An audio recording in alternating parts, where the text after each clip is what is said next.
এইভাবেই আসলে আমি ডে বাই ডে খুবই ভালোবাসা পাচ্ছি এবং দর্শক আসলে ডে বাই ডে আমাদের প্রচুর দর্শক বাড়ছে এবং ডে বাই ডে প্রচুর প্রশংসা পাচ্ছি।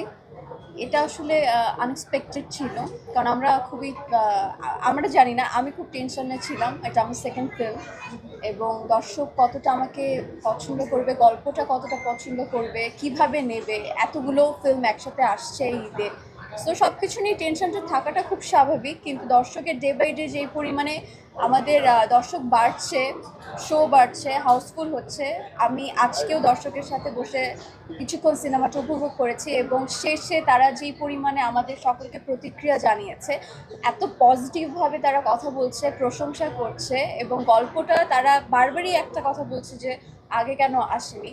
তো আজকে সপ্তম দিনেও যে পরিমাণে রাশ যাচ্ছে এবং সব কিছু মিলে আসলে আমি প্রত্যেকটা দর্শকের কাছে চিরকৃতজ্ঞ, তারা আমাদেরকে এত সুন্দরভাবে সাপোর্ট করছে, নীল চক্রকে ভালোবাসছে।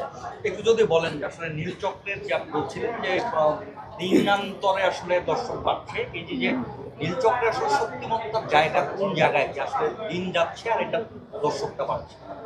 আমার কাছে মনে হয় আমাদের গল্পটা এতটা স্ট্রং যে দর্শকরা খুব ইজিলি এটা কানেক্ট করতে পারছে। চারপাশে আমাদের প্রতিনিয়ত যা হচ্ছে, ঘটছে আমাদের ভাই বোনদের সাথে, আমাদের বন্ধু বান্ধবের সাথে, পরিবারের সাথে, সেটা একদম আমাদের গল্পেটা ফোটানো হয়েছে। মিঠু ভাই তার জন্য যথেষ্ট, অ্যাজ এ ডিরেক্টর হিসাবে যতটুকু কষ্ট করার, সে গল্পটা সুন্দর করে ফুটিয়ে তোলার চেষ্টা করেছে এবং দর্শক এটাই আসলে বলছে যে এই গল্পটা এত দিন কেন আসেনি।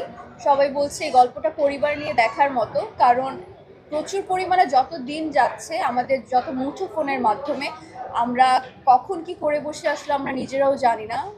ছেলে মেয়েরা যারা school going, college, varsity going, সবাই মোস্ট অফ দ্য পিপল হয়তো আমরা ওই পর্যন্ত আমাদের পৌঁছাতে পারছে না, যে যারা সাইবার বুলিংয়ের মাধ্যমে শিকার হচ্ছে এবং যারা নানানভাবে সোশ্যাল মিডিয়াতে হ্যারাসমেন্ট হচ্ছে, যারা অল্পের মধ্যে অনেক ফেম চাচ্ছে। সো এইগুলোর পিছনে যে গল্পগুলো, তো আমার মনে হয় যে আমাদের খুবই স্ট্রংভাবে আমাদের সিনেমায় সুন্দর করে তো দেখানো হয়েছে।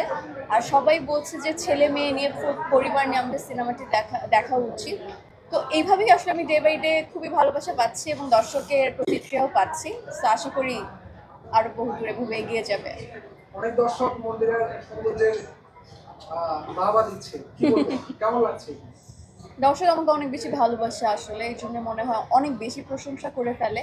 এতটাও যোগ্য কিনা আমি এখনো জানি না। হ্যাঁ, আমাকে ঈশ্বর অনেক ভালো বানিয়েছে, সুন্দর বানিয়েছে, আমি ঈশ্বরের প্রতি চিরকৃতজ্ঞ। কিন্তু দর্শক আমাকে যে ভালোবাসাটা দিচ্ছে, আমি জানি না এতটা পাওয়ারও যোগ্য কিনা আমি, কিন্তু আমি চেষ্টা করে যাব তাদের ভালো কাজ দিয়ে তাদের মাঝে থাকার জন্য, এতটুকু আর কি।